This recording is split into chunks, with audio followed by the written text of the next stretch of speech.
ایک مرتبہ پھر اپنی زبانوں کو معطر کریں ذکر آل محمد سے بآواز بلند صلوات۔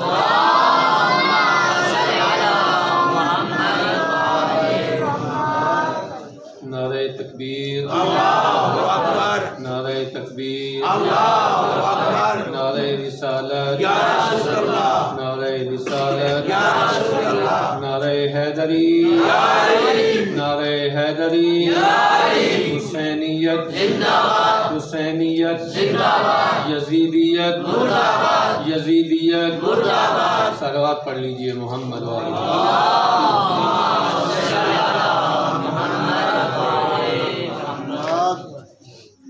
اعوذ باللہ السمیع العلیم من الشیطان اللعین الرجیم، بسم اللہ الرحمن الرحیم، الحمدللہ رب العالمین، بارئ الخلائق اجمعین، خالق السماوات والارضین، باعث الانبیاء والمرسلین، ثم الصلاة والسلام والتحیۃ والاکرام علی سیدنا و مولانا طبیب نفوسنا و شفیع ذنوبنا حبیبنا و حبیب الہ العالمین بالقاسم محمد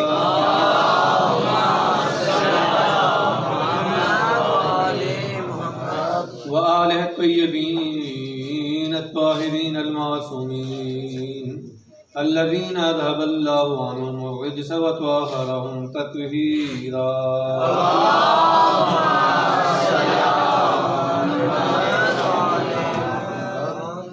ولعنۃ اللہ علی اعدائہم اجمعین، اما بعد فقد قال اللہ الحکیم، بسم اللہ الرحمن الرحیم، وبشر الذین آمنوا وعملوا الصالحات ان لهم جنات تجری من تحتها الانہار۔ صلوات صلی علی محمد وآل محمد۔ عزیزان محترم، آواز سخن میں دعا ہے کہ پروردگار جتنے بھی احباب جتنے قدم چل کے اس مجلس عزا میں تشریف لائے ہیں، سب کی اس خدمت کو اپنی بارگاہ میں قبول فرمائے، ہماری اس عبادت کو اپنی بارگاہ میں قبول فرمائے، اور تعلیمات محمد و آل محمد کے مطابق ہمیں زندگی گزارنے کی توفیق نصیب فرمائے، اس گھر پہ اپنی رحمتوں کا نزول فرمائے، اور اس مجلس عزا کے صدقے میں اہل بیت کے ذکر کے صدقے میں ان کی جتنی بھی پریشانیاں ہیں ان کو دور فرمائے، حاضرین کے جتنے بھی مرحومین ہیں، جتنے بھی شہداء صالحین آج تک جتنے مومنین و مومنات اس دنیا سے جا چکے ہیں، سب کو عمری کے رحمت فرمائے، ہمارے مولا و آقا امام زمانہ کے ظہور میں تعجیل فرمائے، ہم سب کو اپنے مولا و آقا کے جانثاروں میں شمار فرمائے۔ ان دعاؤں کی قبولیت کے لیے بآواز بلند صلوات۔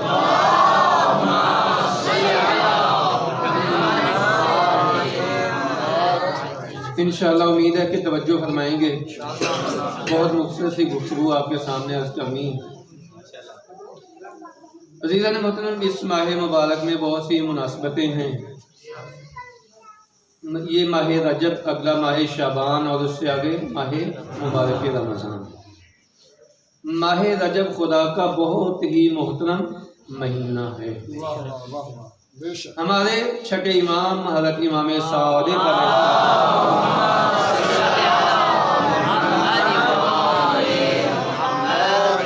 ارشاد فرماتے ہیں اذا کان یوم القیامت نادى مناد من بطنان العرش، جب قیامت کا دن ہوگا ایک منادی ندا کرے گا، کہاں سے؟ عرش کی بلندیوں سے۔ کیا ندا بلند کرے گا؟ این الرجبیون، رجبی کہاں ہیں؟ رجبیون کہاں ہیں؟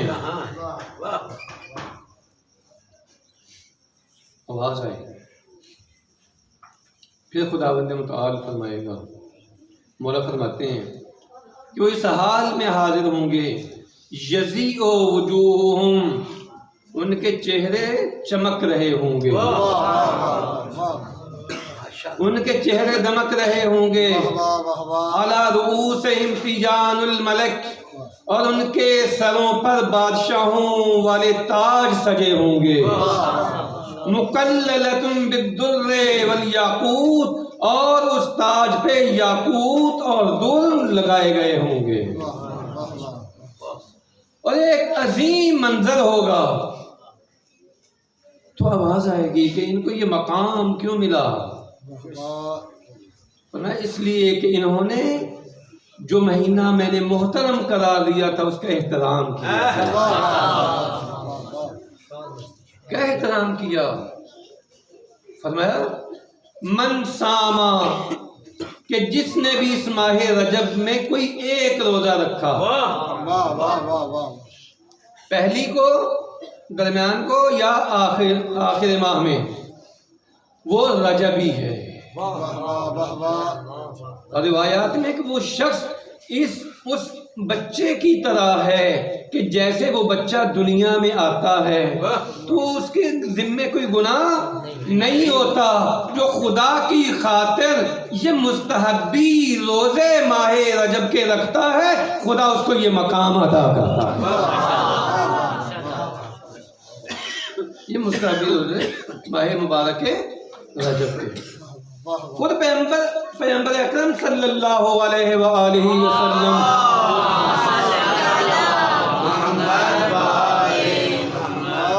ارشاد فرماتے ہیں کہ ماہ رجب اور ماہ شعبان یہ دونوں میرے مہینے ہیں۔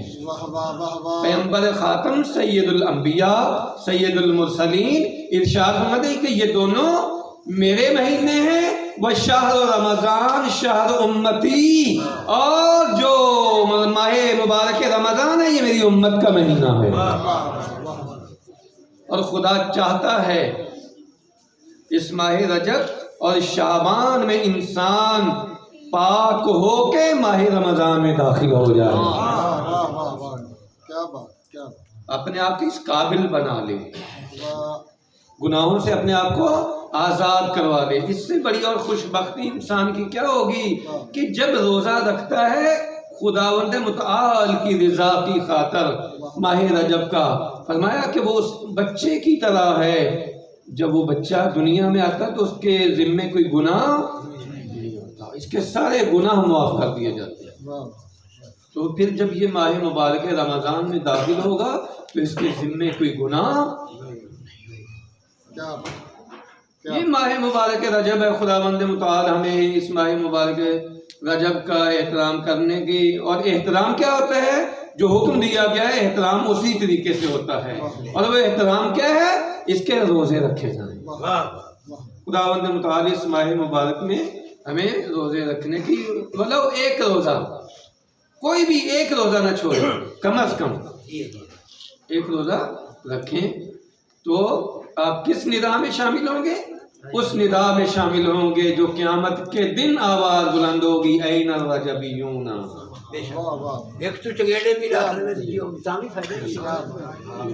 مراد ہے کہ اس محروم نہ رہے اس فضیلت سے۔ صلوات پڑھ لیجئے محمد۔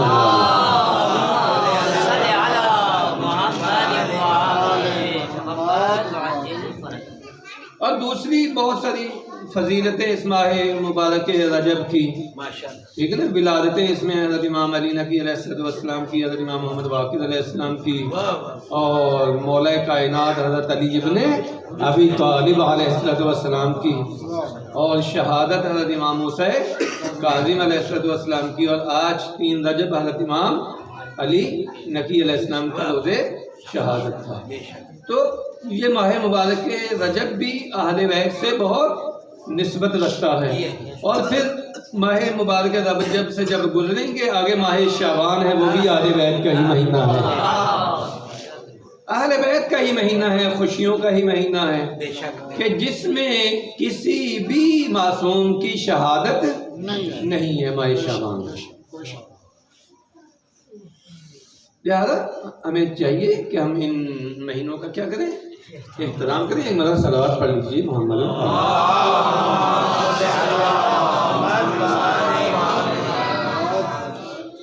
عزیزاً محترم، روایت ہے پیغمبر اکرم صلی اللہ علیہ وآلہ وسلم سے اور چھٹے امام سے بھی یہی روایت ہے، دیگر ائمہ سے بھی، کہ اگر علی نہ ہوتے تو جناب سیدہ کے لیے کفر نہ ہوتا۔ آدم سے لے کر آخر قیامت تک کے لیے سیدہ کے لیے کوئی کفر نہ ہوتا، کوئی ہمسر نہ ہوتا، کوئی اس لائق نہ ہوتا۔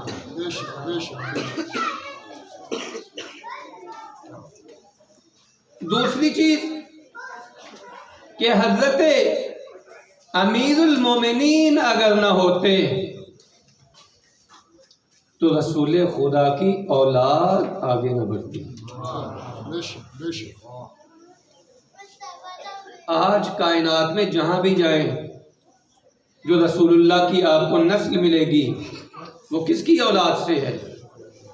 امیر المومنین کی اولاد سے ہے، لیکن اولاد کس کی کہلاتی ہے؟ رسول اللہ کی۔ جتنے بھی سادات ہیں ان کو نسبت کن سے ہے؟ رسول اللہ سے۔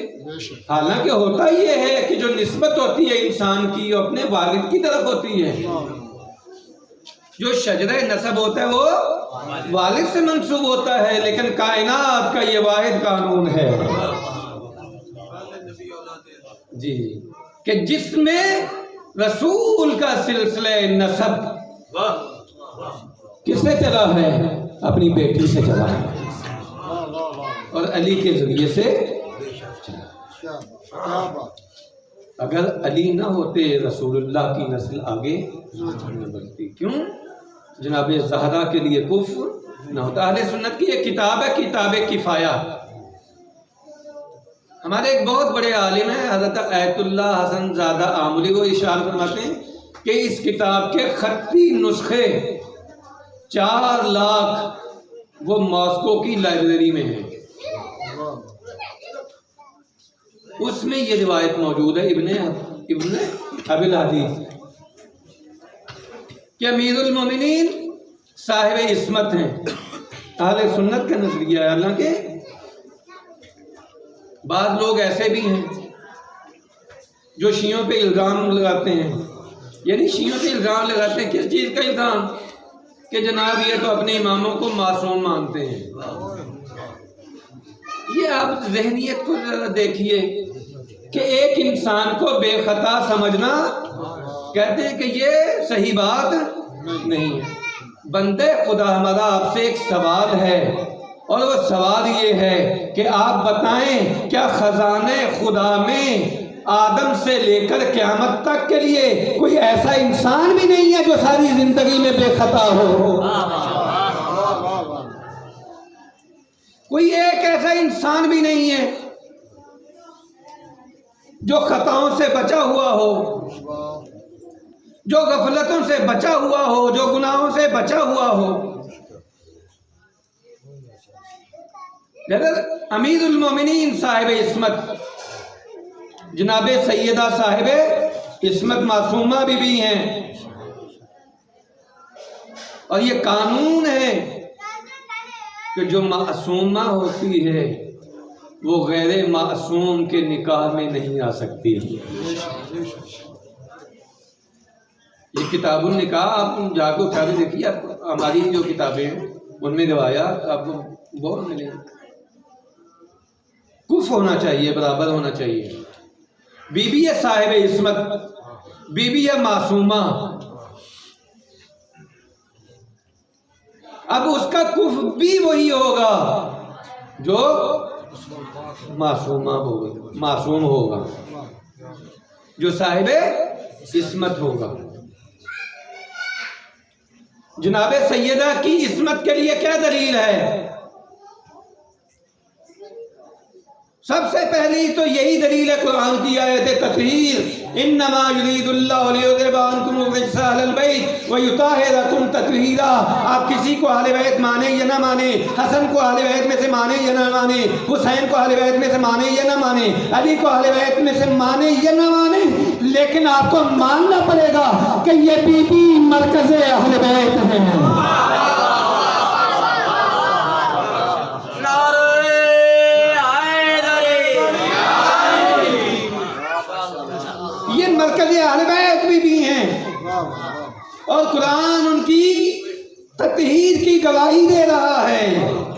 ان کی پاکیزگی کی گواہی دے رہا ہے، یعنی یہ پاک ہیں۔ کس چیز سے پاک ہیں؟ رجس سے پاک ہیں۔ اب جو چیز بھی رجس ہے وہ جناب سیدہ سے دور ہے، جو بھی رجس ہے جناب سیدہ سے دور ہے۔ تو اب آپ اس گناہ کو رجس مانتے ہیں یا نہیں؟ ان خطاؤں کو رجس مانتے ہیں یا نہیں؟ اگر مانتے ہیں، گناہوں کو رجس مانتے ہیں، ان خطاؤں کو رجس مانتے ہیں، تو ماننا پڑے گا کہ یہ بی بی معصومہ ہے۔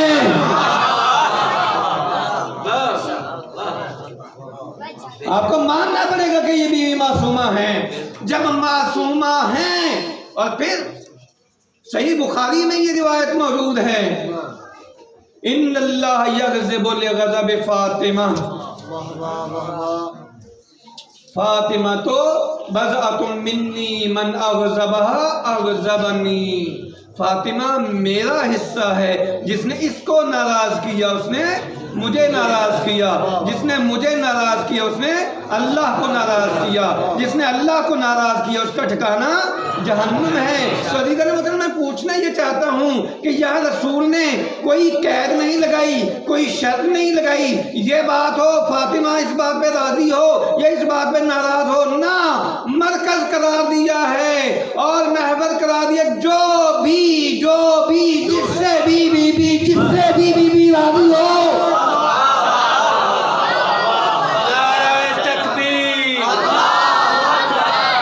زبان ہو کے بلند آواز نعرہ مارنا ہے، تاں جھکا بسنا ہی ہے۔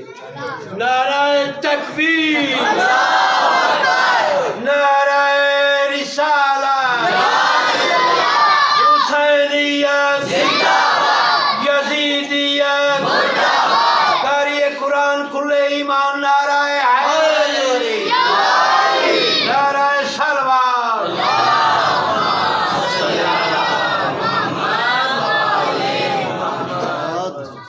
قرآن جن کی عصمت کی گواہی دے رہا ہے، رسول جن کی عصمت کی گواہی دے رہے ہیں، فاطمہ کی ناراضگی اللہ کی ناراضگی ہے، کوئی شک نہیں۔ جب یہ ہے تو رسول اللہ نے تو کہا ہی نہیں ہے کہ اس بات پہ راضی ہو یا اس بات پہ ناراض ہو، کسی قسم کا اشارہ نہیں کیا کہ اگر یہ بات ہو یا فلاں صاحب ہوں یا فلاں صاحب ہوں یا فلاں آدمی ہوں ان سے ناراض ہوں تو یہ کام نہیں ہوگا، نہ، مطلقہ کہا ہے، جس سے بھی ناراض ہو جائیں، رسول بھی ناراض ہیں، اللہ بھی ناراض، تو یہی بی بی کی عصمت پہ گواہی ہے، معصومہ بی بی ہیں۔ جب ہیں معصومہ بی بی تو اب ان کا ہمسر وہی بنے گا جو معصوم ہوگا، کوئی شک نہیں۔ ان کا ہمسر وہی ہوگا۔ یہی وجہ ہے کہ ہم نے تاریخ میں دیکھا جب جناب سیدہ کے رشتے آنا فلاں رشتہ آ رہا ہے، فلاں آ رہے ہیں، فلاں ثروت مند آ رہے ہیں، فلاں ثروت مند آ رہے ہیں، فلاں صاحب آ رہے ہیں، فلاں صاحب آ رہے ہیں، پیغمبر اکرم صلی اللہ علیہ وآلہ وسلم نے کسی کے رشتے کو قبول نہیں کیا۔ وجہ کیا ہے؟ رسول تو عادل ہے، رسول تو عادل ہیں۔ رسول اللہ نے یہ کیوں رشتے قبول نہیں کیے؟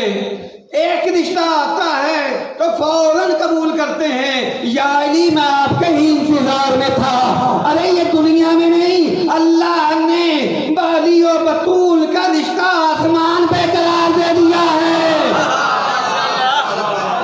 قاری قرآن کل ایمان، نعرہ حیدری۔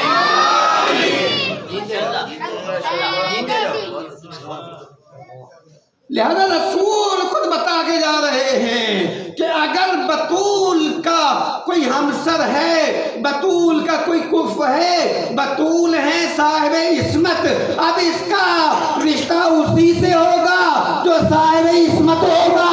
علی سے شادی کر کے بتایا کہ بطول بھی معصومہ ہے، علی بھی معصوم ایمان نعرہ حیدری اور یہ یاد رکھنا اب جو قرآن نے کہا انما یرید اللہ لیذھب عنکم الرجس اہل البیت ویطہرکم تطہیرا، اللہ نے ہر رجس کو آپ سے دور رکھا ہے، یہ ان کی تطہیر کی گواہی ہے، ان کی پاکیزگی کی گواہی ہے۔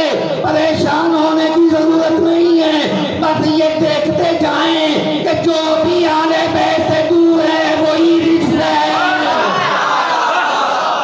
حلالی اور حرامی کی پہچان نعرہ حیدری۔ واہ واہ واہ، کیا بات ہے، کیا بات ہے، بہت اچھے، بہت اچھے۔ کیا بات ہے۔ علماء اکرام کی صحت و سلامتی کے لیے بلند تر سلوات۔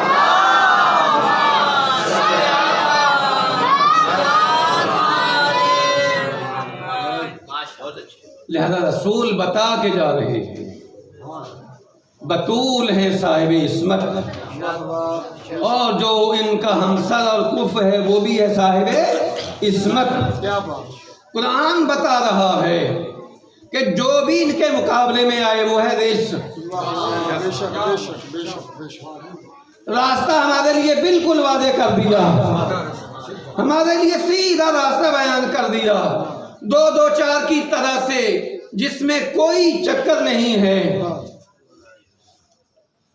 جس میں راستے پیچیدہ نہیں ہیں، بالکل سیدھا راستہ ہے۔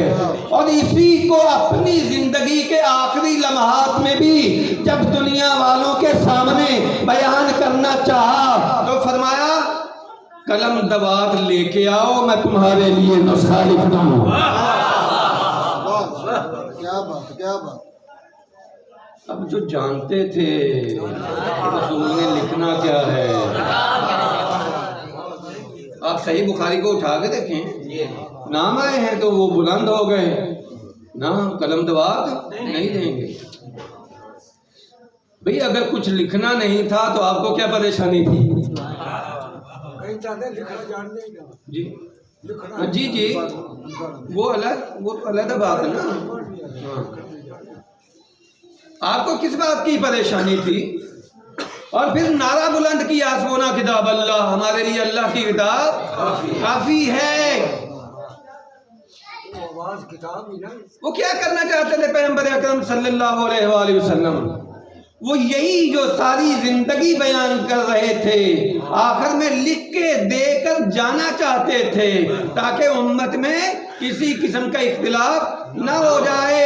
وہی لکھ کے دے جانا چاہتے تھے جو 1,20,000 کے مجمع میں بیان کیا تھا، من کنت مولا ہو فہذا علی المولا۔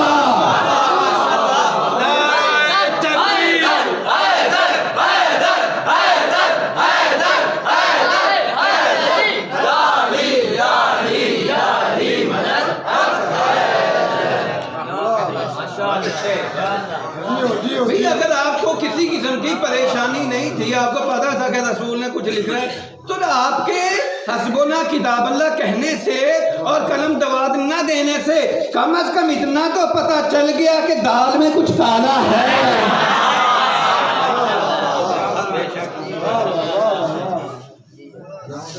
شک تو پائے گیا نا، کچھ تو پتا چلا کہ یہاں پہ کوئی مسئلہ ہے۔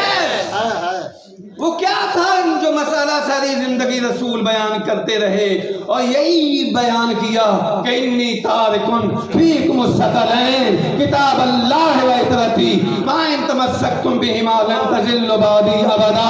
اور لوگوں یاد رکھو میں تمہارے درمیان دو قیمتی چیزیں چھوڑ کے جا رہا ہوں، ایک اللہ کی کتاب ہے، ایک میری عترت ہے۔